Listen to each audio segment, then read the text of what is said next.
Everyone, welcome to another episode of Muta. My name is Lolo Cynthia. So I have an addictive personality which I wasn't aware of as a child or teenager. An addictive personality is like a psychological setback that puts us more at risk to addictions.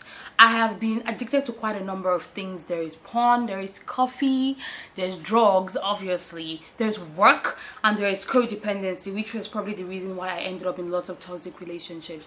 But because I wasn't aware of my personality traits at that time, I was so confused and angry at myself all the time for getting into situations that I believed that I shouldn't be in, but I just couldn't have control over it. Going into relationships where there was a lot of power and control, I got addicted to the feeling of emotional power. I loved winning. Even when these acts were detrimental to me, I didn't acknowledge it because the adrenaline rush that came with winning at those times was too good to ignore.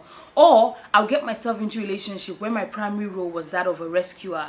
I would either control or enable my partner's irresponsibilities, immaturity, or underachievement because I just wanted to be able to rescue them. Their poor functioning sort of satisfied my own emotional needs. And even when things were going very well with them and I needed my daily dose of adrenaline, I would disrupt, I would cause a problem. Like sometimes I would say something to them that I know would invoke negative emotions, so I can come back and tell them something satisfying to take them out of that position, sort of like a rescue mission, and I would enjoy the trip that came with that. The part is that sometimes I would tell myself that I'm testing my strength in terms of restraining this harmful habit, so I can consciously indulge to prove my power over my addictive personality. I could get like 2 bottles of cough syrup and be like, you know what, I'm not addicted though.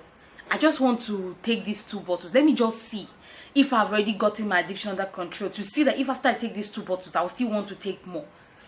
Really, like, that was like a mirage. I was not testing anything. I obviously just wanted to get the feeling that came with ingesting cough syrup, but I wasn't ready to accept that. I was going to justify my actions with everything possible by lying to myself, and sometimes I would funkify it by saying, you know what, I'm taking my meds. I remember a time I was with my partner and he lit a cigarette and I asked him to give it to me. Like, I don't smoke cigarettes, so to him he was like, I probably just wanted to know what it tastes like. I took a pull and I got like a rush. I was like, see enjoyment. Like, is this what you guys experience all the time? He's like, yeah. You know what? I'm like, okay. He took the cigarette back. Then another time, I said, okay, give me another drag. Let me just. He's like, maybe I just wanted to try it again. She doesn't smoke cigarette. I took it again. I'm like, this is really good. But luckily for me, at that time, I was already aware of my addictive personality. So I told him not to pass it to me anymore. So to him, he's probably thinking, she doesn't like it. But I know that if I take one more drag on my way home, I'm going to run to one malam shop and just buy 1 pack and hide it, because that's just the kind of personality that I have.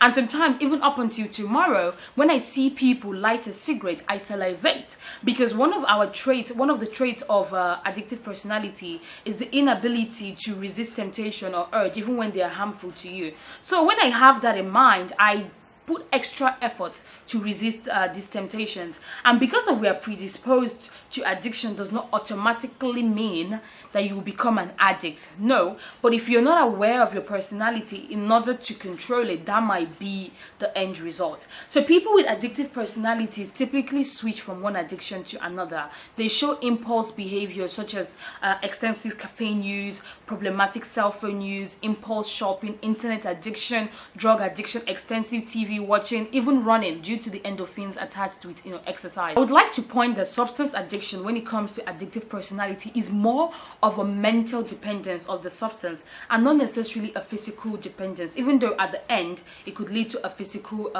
addiction. Now that you are aware of your personality traits, when this rush of excitement comes, you want to sort of slow things down. You take a few seconds to look at the situation from a rational perspective, because the moment you do that, it helps put the excitement of the moment at the back burner. And this is very important for people like me. Because of this excitement, we jump from one idea to another without fully completing one, because of we like jumping onto the next big thing. The adrenaline, it fills us. So if you're that kind of person, before you decide to jump onto that next project, just take a step back and think about it. Is this what I should do?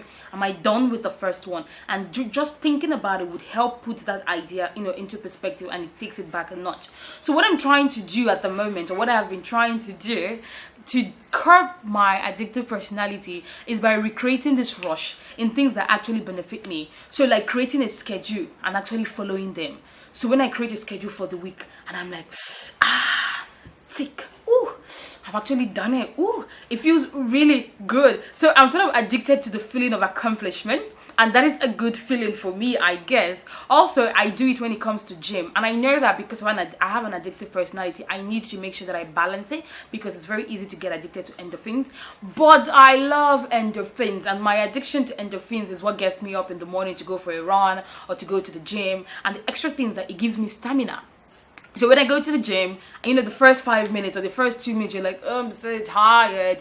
But because I'm so addicted to endorphins, I give myself, I'm like, you know what, just do 5 minutes. When the endorphins kick in, you're going to love it. I do 5, I do 10. Sometimes I end up doing 45 minutes before the thing fully kicks in. But when it does, and I'm like, yes, I love it. So, because we have an addictive personality does not mean that you can't find ways for it to benefit you as an individual. And if you have this personality, you need to also learn to be kind to yourself. Sometimes you're gonna sleep, and that's okay.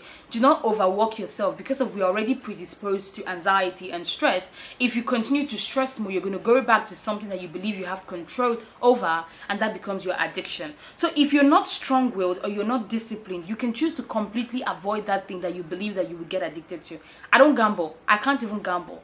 I don't even look at it. I've never gambled before. Why? Because I know that if I gamble, I'm going to get addicted, and I don't have money. I'm going to go bankrupt if I gamble. So those are some things that I completely avoid, because I can't even afford to get addicted to things like that. So if you have an addictive personality like myself, tell me what addiction that you are currently battling with, or you have battled with, and how you overcame them. Please drop all your comments, because I believe that this is something that someone that is battling with it somewhere else can read and learn how to overcome these addictions. Thank you so much for watching this week's vlog. My name is Lolo Cynthia. Do not forget to subscribe to my YouTube channel and like my Facebook page. I will see you next week. Bye bye.